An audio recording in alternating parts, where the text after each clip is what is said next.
Hey guys, and welcome back to my channel for another midweek mystery. Now, I've had the case of the Racine County Jane Doe on my to cover list for well over a year now, and when I finally got around to adding it to my schedule for this month, I was overjoyed to find out that it had actually been solved. I immediately started looking for other cases to cover instead, but then I thought it might actually be nice to hear the story of a solved Jane Doe case, how it is possible to reunite these people with their identities from the smallest of tips. This case literally got solved by somebody overhearing a small piece of gossip and having the thought to report it to the police. That's it. The Racine County Jane Doe is a story that's been infamous within true crime circles for years, and now we actually know her name, we know her story, and we potentially know her killer. Sometimes you do just need a bit of positivity within the true crime circle, or at least as positive as a story like this can get. It's still tragically sad. This is the story of Peggy Lynn Johnson. The story of the Racine County Jane Doe began on the 21st July 1999 in Racine County in Wisconsin, when a bruised and battered body was discovered at about 6:15 a.m. by a man and daughter walking their dog in a cornfield near Raymond. This man took the same walk every single day and asserted that this body had not been there the day before. Jane Doe, as she was known till recently, was found in a rural area of Racine at 92nd Street between 6 and 7 Mile roads. The ground underneath the body was dry, suggesting that she hadn't been there very long, and the post-mortem lividity was only just beginning to become visible. The daughter later said to WISN, "It's so vivid and it's like it was yesterday. Her arm was obviously broken and laying behind her in a very unnatural position. She was wet, really skinny. You could tell she had a lot of bruising and stuff all over her." Now, it is worth noting that the police have never publicly announced that Jane Doe had any broken limbs though, so this is just from the word of this woman. There were obvious drag marks on the ground, suggesting the murder had taken place elsewhere and the body had been driven to the area and then dragged to where it had been dumped, probably overnight. Where Jane Doe was found would not have been visible from the road. The body was in awful condition, one of the worst cases investigators had ever seen, with the authorities saying it appeared that she had been repeatedly tortured for up to 4 weeks before her death. She had 9 broken ribs. She had marks on her head caused by blunt force trauma that penetrated the scalp but not the skull. These were said to have occurred shortly before death. She had an abnormal left ear, which is often called a cauliflower ear. It had been beaten so heavily that it was swollen, lumpy and disfigured. Cauliflower ear is an injury you'd often find in rugby players. The nose was broken with marks on it that suggest that Jane Doe did usually wear glasses, although none were found at the scene, and the lower lip being split open. The right side of the face had possible burn marks which were maybe caused by some kind of chemical, and in fact these burns covered 25% of the entire body and ranged from partial to full thickness. There were also many old healing injuries. The front torso had markings that suggested road rash extending from the pubic hairline to the mid-breast area. The lower back and upper buttocks were lightly scratched, consistent with the body having been dragged along the road. The lower legs were also heavily bruised. The broken nose, ear wounds and head injuries had occurred shortly before death. The rest of the injuries had occurred within 3 to 5 days of death, and the rib injuries were thought to be pretty old. There were fresh breaks though, right next to breaks that were already in the process of healing. Jane Doe was found wearing a man's grey and silver country and western shirt with snap buttons and red flowers embroidered on the front, along with some black sweatpants and no shoes. The shirt was pretty distinctive and the police thought this could have been a big lead if it had only been sold in a few places. But it turns out it was manufactured by a company called Carmen, who told police it had been produced and distributed widely across the USA in the mid-80s, so this led to nothing.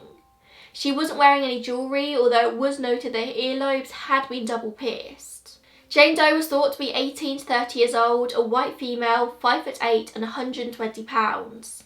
She had reddish brown hair which was short and wavy with sun highlights. Her eyes were thought to be brown, hazel or green. She had healed scars on her shins and her teeth showed signs of severe neglect. Several teeth were missing or decayed and the front 2 teeth protruded outwards. It was noted that she may have been cognitively disabled and there were no signs of drug or alcohol in her system at the time of her death. According to the criminal complaint, her death was ruled homicide by sepsis pneumonia as a result of infection from injury sustained from chronic abuse. Eileen Riley was the investigator trusted with this homicide investigation, and in the 9 years before she retired, she exhausted more than 1,000 different leads and followed up on 1,000 missing persons cases to see if they matched. They followed through on each and every lead, one by one, chasing through to other states and even occasionally other countries. They compared Racine County Jane Doe's details with those of missing women across the country. There were a couple of theories they settled on more than others. That she was potentially a runaway from a dysfunctional family who never bothered to report her as missing, or that she may have been from a foreign country. There was a lot of speculation that she may have been from Europe and perhaps was a victim of sex trafficking upon arrival in the USA. There was even a very detailed story I found about how she might have arrived at Chicago O'Hare Airport as an au pair and ended up falling in with the wrong people. I'm not sure exactly where that theory came from. It seems very, very specific, but there was definitely a theory that they followed through on. After months of no leads, no clues as to Jane Doe's identity or that of her killer, she was buried on the 27th of October 1999 in a donated grave at the Holy Family Cemetery in Caledonia in Racine County. Despite being unidentified, nearly 50 people who had heard her story and had been touched by it attended her funeral. Her gravestone read, "Daughter, Jane Doe, and gone but not forgotten," along with the dates of her discovery and her burial. It seems like this case really caught the attention of everyone at the Racine County Sheriff's Department. It never took a back seat, it never collected any dust. In 2013, the Racine County Sheriff said, "This case is not cold, this case is on the forefront." They've never given up on it. With the advancements in forensic scientific testing, that same year the Sheriff's Office consulted with the FBI's Behavioural Analysis Unit, the National Centre for Missing and Exploited Children and NamUs about an exhumation of her body. They sent the body to the Smithsonian for them to do isotope testing, tests on her teeth and bones to figure out where she'd been in the months and years leading up to her death. Humans are made up with a little bit of everything. We're made up from the food we eat growing up, the water we drink, the earth we walk on.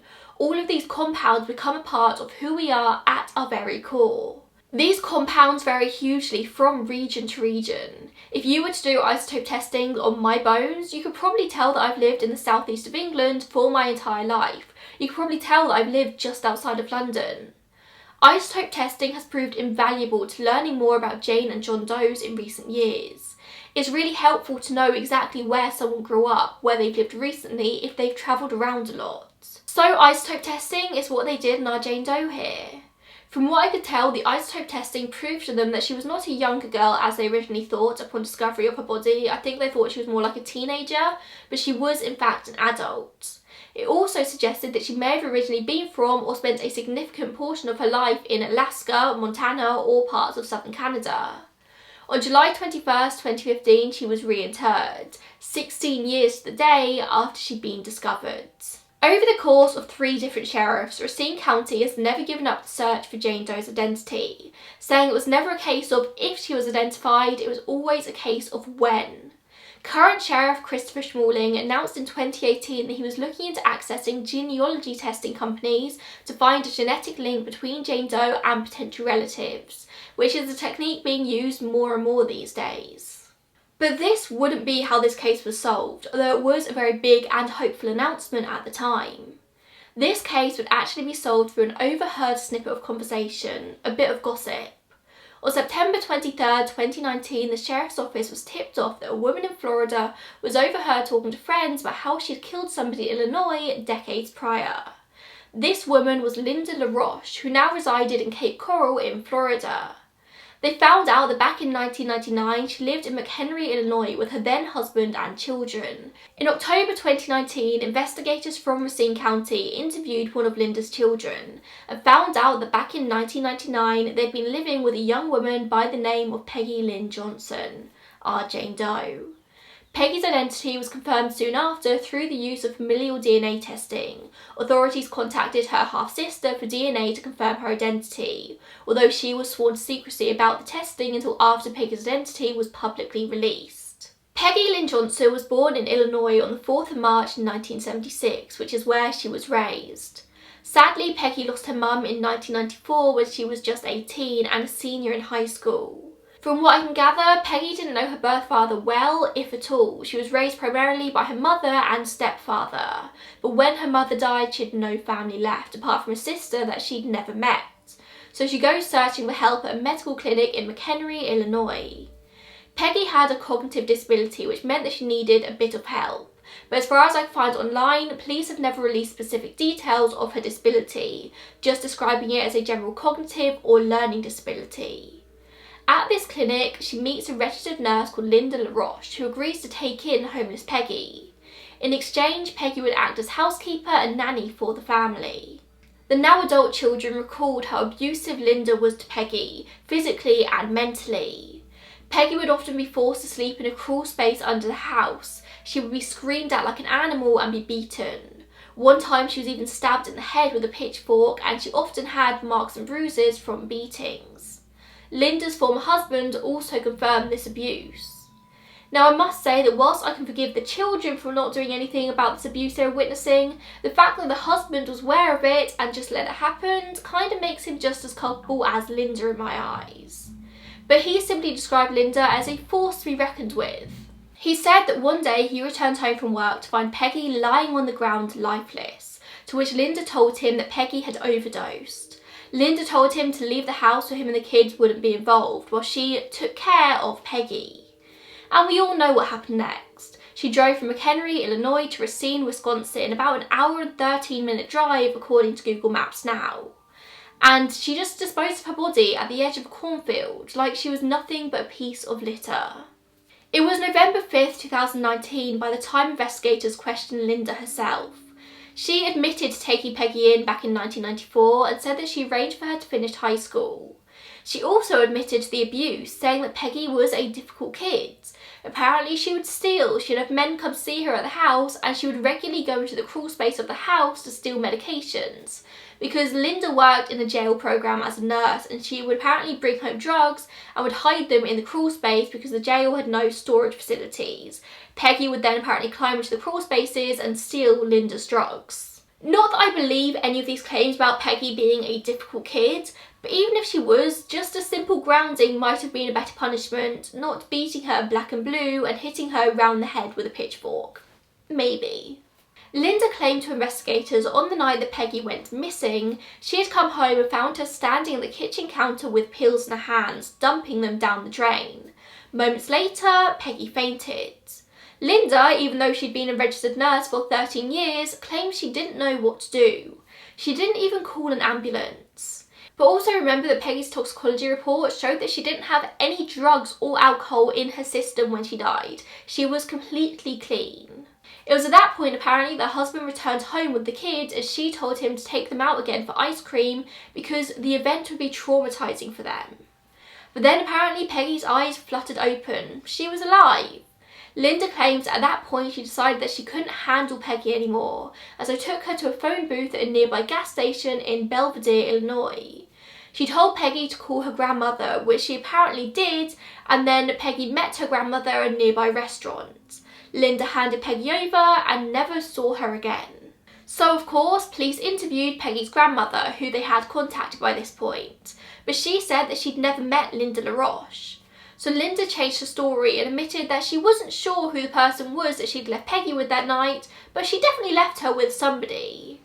But then the next day she changed her story again, saying that after Peggy took the pills, she actually drove her to Wisconsin and let her out of the car in a rural area, leaving her just by the side of the road. She said that Peggy wasn't injured at all when she left her, and that something must have happened to her after she was dropped off. How unlucky that would have been for poor Peggy, to be repeatedly abused for God knows how long, to then be dropped off in the middle of nowhere, only to come across somebody who then wanted to kill her. So unlucky. But it's fair to say that the police did not believe Linda's story, and she was arrested on 2 counts: first-degree intentional homicide and hiding a corpse. You're probably wondering why Peggy was never reported as missing at any point, but it simply looks like she didn't have any incredibly close family, and her extended family just kinda lost contact. The last time any of them even saw Peggy was in 1998 at the funeral of her half-brother, who had sadly died aged 18. Peggy's step-aunt picked her up from the Roche's house and dropped her back there afterwards. She said there was no sign that she was being abused. People just thought that Peggy had this cushy job as a housekeeper and nanny with a family who looked after her. Occasionally, Peggy's stepfather would call the home to talk to her until one day in 1999, Linda answered and told him to stop calling, that Peggy had gone to California to live with her birth father. And that's where everyone thought she'd been for the last 20 years. No one had any idea that something bad had happened to her. People didn't know she was really missing. A lot of her extended family, or step-family I should probably say, only found out about Peggy's fate through the news when Peggy's name was publicly announced. Neither Peggy or LaRoche's name had ever been brought up before in relation with the Racine County Jane Doe. At the time of her arrest, Linda LaRoche was still a registered nurse and had been the owner of a business called Guardian Correctional Care since 1997, providing medical services to at least 2 jails in Illinois, which seems apt, seeing as that's now where she is. Her business was dropped by both jails on the day her arrest was made public, but she had been partially retired since 2013, which is when she moved from Illinois to Cape Coral in Florida. Her and her husband, with whom she was currently in the process of a divorce, owned 5 properties across Florida, and she was clearly doing okay for herself. But just 1 month before the homicide charges were filed, she was actually arrested in Florida for driving under the influence and causing damage whilst driving under the influence. Her blood alcohol level was found to be 4 times Florida's legal limit. After LaRoche's arrest for the murder, she was extradited back to Illinois. She was not eligible for a public defender and made her first 6 court appearances without any representation. It seems that although she owned a lot of properties, she didn't have any actual money to pay for an attorney. And despite selling 1 house, that money went to other debts that she had, and so she needed to sell a second home to afford an attorney. The Racine County Court Commissioner admonished her, saying that the court couldn't wait forever to prosecute her case. It seems to me that she was just trying to delay it for as long as possible by not getting an attorney. The last update I could find on this case was on myracinecounty.com from back in July of this year. Linda had entered a not guilty plea on June 25th, where the judge found probable cause and confirmed there would be a trial, although it doesn't look like a date has been finalised for that just yet. Everything's a bit slower right now because of COVID-19. I'll personally be shocked if she's found anything other than guilty at trial, knowing what we know, but I will be following this closely and I'll make sure to make an update in the future once we know the outcome here. I really hope that Peggy can finally receive the justice she deserves. Of course, nothing's going to bring her back, but she deserves for Linda to be punished for what she did. There's no doubt that she was severely abused in the years she spent with the LaRoche family. On March 4th of this year, what would have been Peggy's 44th birthday, her body was officially unburied for the last time and she was taken to a cemetery in Belvedere, Illinois, where she was officially buried next to her mother. Last December, officials and businesses in the area raised enough money to give Peggy a proper headstone with her full name on it. So hopefully now Peggy can lay and rest knowing that justice is finally being served. I say it all the time, but this case just kind of goes to prove that once you do find an identity, it's usually pretty easy to find the killer as well. Or I suppose in this case, they found the killer first, and then the identity for that. They're usually hand in hand. And also goes to show to never underestimate the power of just a little bit of gossip. If this one person hadn't gone to the police with this tiny bit of overheard gossip, then this case would still be unsolved. Linda was clearly unashamed about what she'd done. She was talking to friends about it. She didn't care that she'd killed somebody, which I think just goes to show what kind of person she was, or is, I should say. Thank you so much for watching. I know this one was a little bit different. I don't often do solved cases, let alone solved Jane Doe or John Doe cases. But when I read about what had led to this case being solved, I just thought it was too important not to share. As always, let me know if you've got any Doe cases in your area that you would like me to share the story of. Thank you so much for watching, and I'll see you on the next one. Bye guys.